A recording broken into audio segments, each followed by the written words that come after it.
Madame, mademoiselle, monsieur, bonsoir et bienvenue. Jacques Aristide à Washington. Très content de vous retrouver dans Le Monde aujourd'hui. Les titres que nous allons développer ce soir.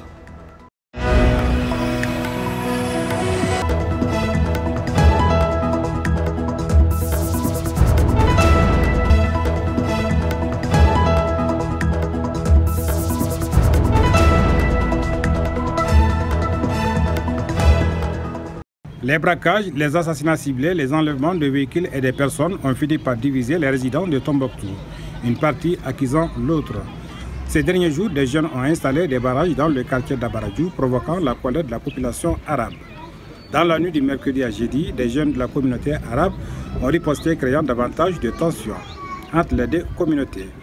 Hier matin, les violences ont repris. Les Arabes qui se sentaient menacés ont commencé à tirer dans tous les sens. 2 personnes sont blessées par balle. Et dans les altercations, une maison est incendiée. Il a fallu donc l'intervention des forces armées pour calmer la tension. La situation a provoqué dans l'après-midi le départ de plusieurs familles arabes vers le Sahara. C'est dans cette confusion que 2 enfants ont trouvé la mort par balle et leur mère admise à l'hôpital. Hier, en début de soirée, le gouverneur de la région de Tombouctou a publié une décision interdisant la circulation aux véhicules et motos à partir de 18h jusqu'à 6h du matin. La même mesure indique que les rassemblements ou cortèges de tout genre sont interdits dans la ville jusqu'à nouvel ordre. Des rencontres de conciliation sont entreprises de part et d'autre. Abdoulaye Traoré, Tombouctou pour VOA Afrique. L'époque où l'on pouvait faire passer des sacs de riz à moto à travers la frontière en filant quelques billets à un agent de douane est aujourd'hui révolue. Les légions de motards béninois qui avaient l'habitude de se faire ravitailler de l'autre côté de la frontière se retrouvent aujourd'hui dans l'impasse. En août dernier, Bouhari a ordonné la fermeture partielle de la frontière avec le Bénin pour protéger son économie des produits de contrebande déversés dans le marché. Ce mois-ci, les frontières avec tous les pays voisins ont été fermées. Mais cela ne semble pas décourager les passeurs. Avec la fermeture de la frontière, c'est très difficile. Les passeurs vont désormais à travers la brousse avec 2 caisses par voyage. Le Nigeria a déjà appliqué ce type de stratégie de développement avec un certain succès. L'ancien président Olusegun Obasanjo, qui était en poste de 1999 à 2007, a interdit les importations de ciment. Cela a aidé les producteurs locaux à s'épanouir, y compris le protégé Obasanjo Aliko Dangote, qui dirige maintenant un empire de ciment de plusieurs milliards de dollars. Bouhari aura peut-être du mal à reproduire le même résultat. Ces tomates pourrissaient dans les champs parce que la frontière est fermée et parce que nos clients ne viennent plus les acheter. Tout est pourri dans les champs et cela signifie que nous sommes endettés. On vient de commencer la rentrée. On n'a pas les moyens pour pouvoir envoyer les enfants à l'école. Et là où on a pris les crédits, comme on a les produits sous nos bras, on ne sait pas comment rembourser les crédits. L'an dernier, avec 4,8 millions de tonnes, la production de riz local n'était toujours pas suffisante pour les 190 millions de Nigérians. Environ 1/10 du budget alimentaire du pays est consacré à l'alimentation de base. Évariste Mfom défend les droits non seulement des Congolais déplacés par le conflit depuis des années, mais également des réfugiés et de leur communauté d'accueil. Dans sa détermination, il encourage les déplacés à cultiver la terre. L'objectif, selon lui, est de les aider à générer un revenu et à reconstruire leur vie. Mfom est le lauréat régional du prix du HCR Nansem pour les réfugiés, une distinction qui rend hommage à des personnes ou des groupes qui se battent pour le bien-être des réfugiés. J'ai vu des gens se faire tuer, j'ai vu des femmes se faire violer, j'ai vu des biens personnels pillés et détruits. Mais je suis aussi un être humain et en tant qu'être humain, je sentais qu'il y avait quelque chose que je devais faire. Même si je n'avais pas les moyens, je ne pouvais pas rester inactif, je devais faire quelque chose. Mfom a fondé Solidarité des volontaires pour l'humanité dans sa région d'origine du Sud Kivu, touchée par des années de conflit. Il a commencé à faire état de violations des droits de l'homme au Congo, puis en Tanzanie, au Burundi et au-delà. Nous acheminerons la récolte au moulin à farine et l'argent que nous en tirerons nous aidera à payer les frais de scolarité de nos enfants. En 2005, il a rencontré dans le camp de Nyarugusu en Tanzanie de nombreux réfugiés congolais qui souhaitaient rentrer chez eux mais n'avaient pas d'endroit où retourner. C'est ainsi qu'il a poussé le gouvernement à allouer des terrains vacants dans la brousse aux rapatriés en créant des villages de la paix dans les villes de Baraka, Fizi, Sebele et Mboko au sud Kivu, où il offre à ses déplacés une chance pour se reconstruire.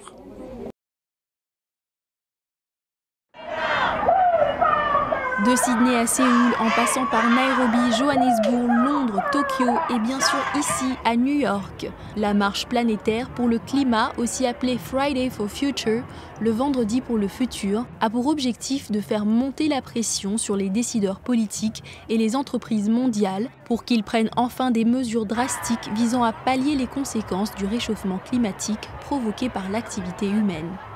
À New York, pour cette journée spéciale, plus d'1 million d'élèves ont été dispensés de cours ce vendredi afin de leur permettre de participer à la grève.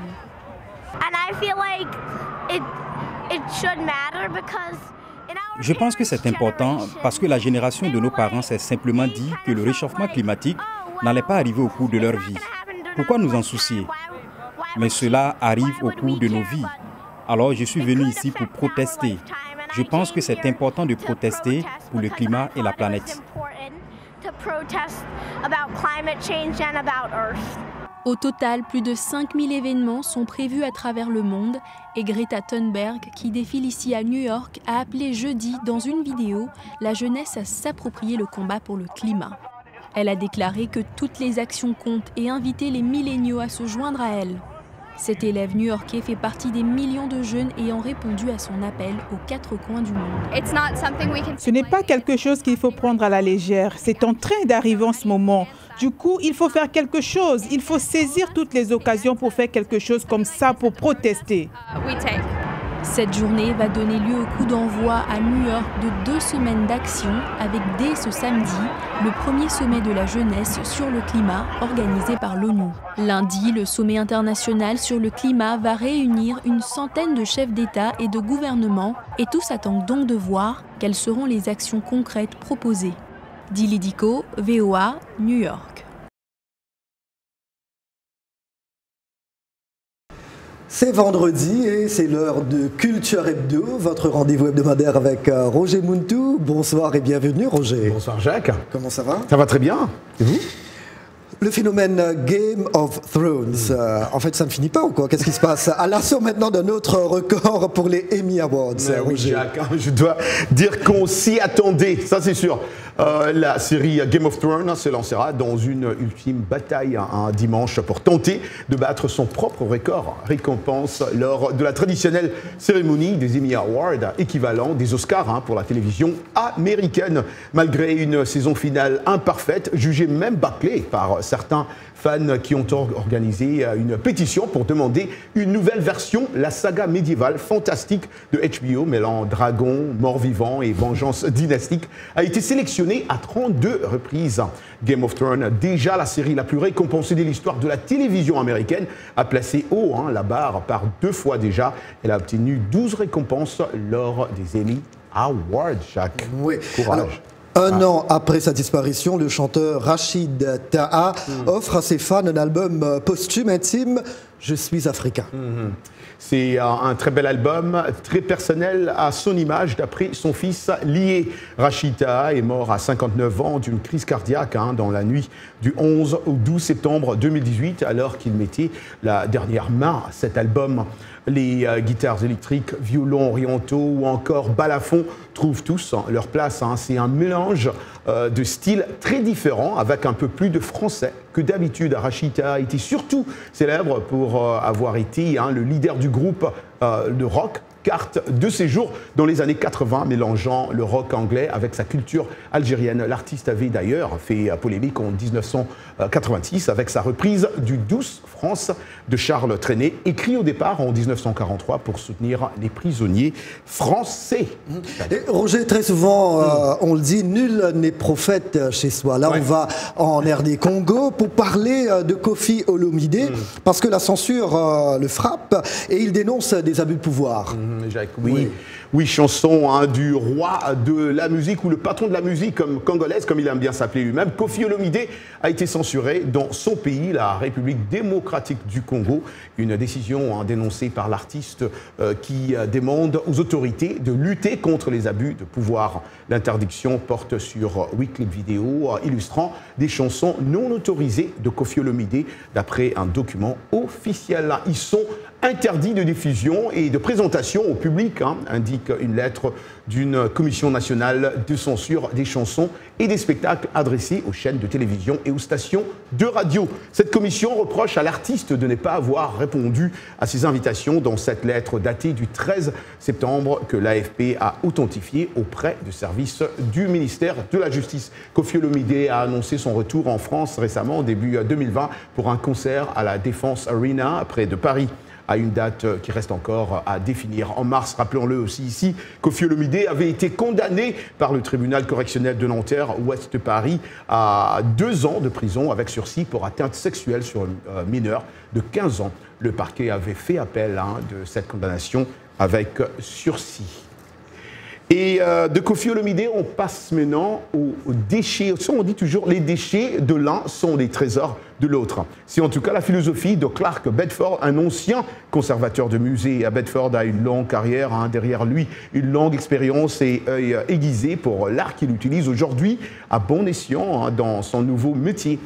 Celui d'artiste, bien sûr, sa palette, un monde de reste, a séduit Maxime Moskalkov qui s'est rendu à Hyattsville pour le rencontrer. Le récit est de Thierry Kaoré.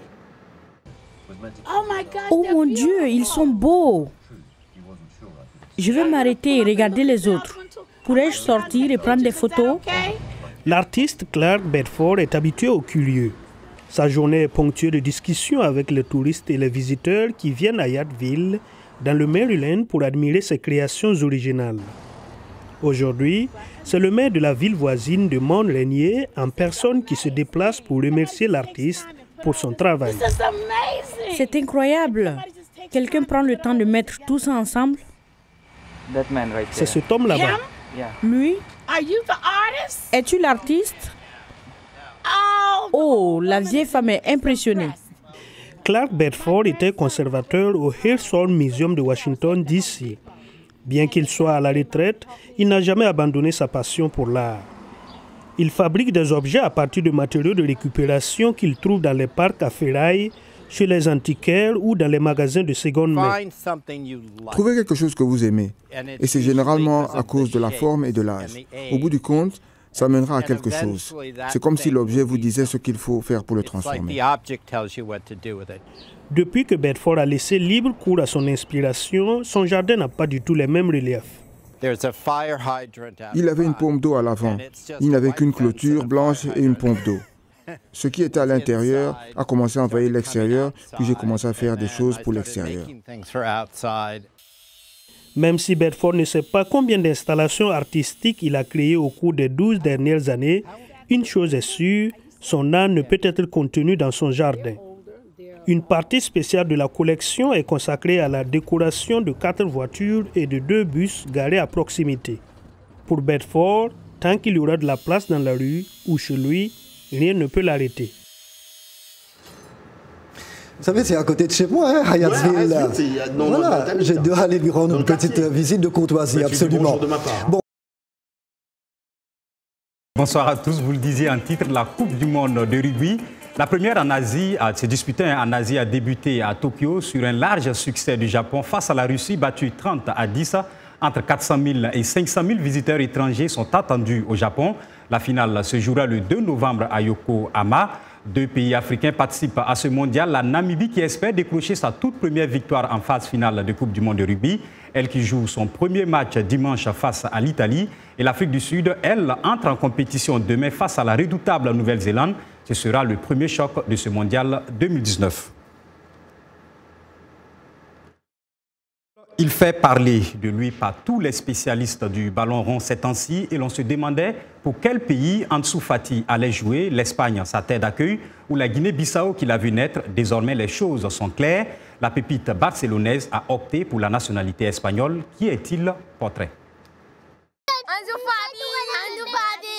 Les gamins de banlieue de sa ville natale, Bissau, jouent joyeusement au football sur le terrain de terre ocre du quartier populaire Sao Paulo.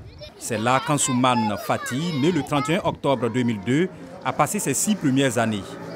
Comme ses enfants, il jouait ici en chaussettes ou sandalettes en plastique. Son oncle garde toujours les photos du petit garçon qui raffolait de pain beurré. Il aimait beaucoup le pain et le beurre.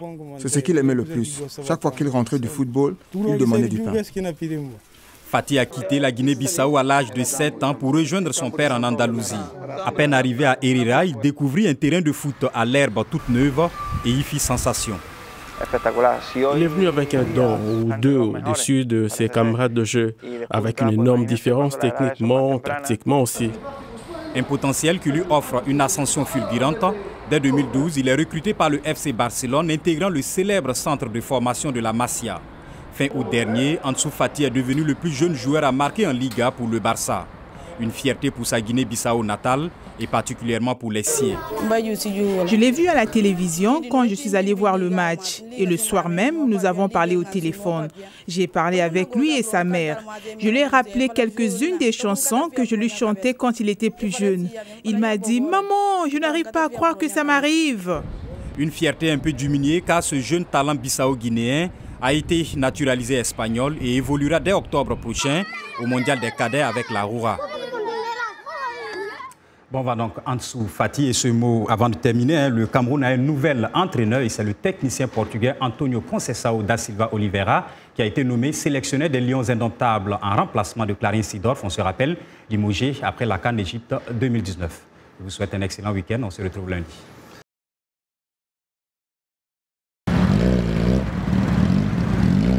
Il est pratiquement impossible de repérer une femme au guidon de Boda Boda ou autre moto qui sillonne les rues encombrées de Nairobi. Les dames en cuir de Piki Dada brisent l'image stéréotypée de la grande cité.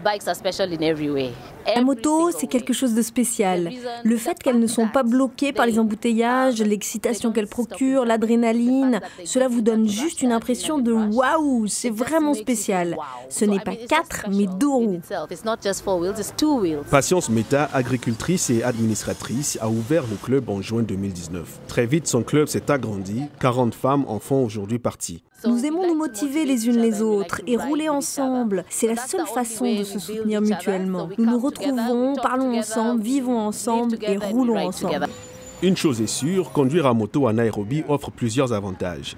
Les taxes et frais de transport sont minimes et bien sûr, sur 2 roues, on arrive plus vite à destination. Le nombre des adeptes de la moto a connu une poussée fulgurante. Les motards sont passés de près de 13 300 en 2007 à près de 191 000 une décennie plus tard. Selon Meta, les distributeurs accordent plus d'attention aux femmes et leur proposent des motos plus petites et plus légères, comme sa moto fabriquée en Inde, Hero Charisma. Mais tout n'est pas rose dans l'univers des 2 roues. Nous remarquons que dans certaines zones où les motos ne sont pas très nombreuses, les gens ne sont pas très prudents. Cela vous oblige à faire toutes sortes de manœuvres afin d'éviter les personnes qui se mettent sur notre voie. L'autre défi, les mentalités. Certains pensent que c'est juste un sport d'hommes. Ils ne s'imaginent pas que les femmes aussi peuvent le faire. Alors nous nous affichons pour qu'on nous voit, qu'on nous parle, ça nous encourage. Piki Dada encourage les femmes à rejoindre le club. Le principal argument, la moto, c'est la liberté. Et voilà, point final à ce journal. Rendez-vous lundi. Très bon week-end. À lundi. Merci.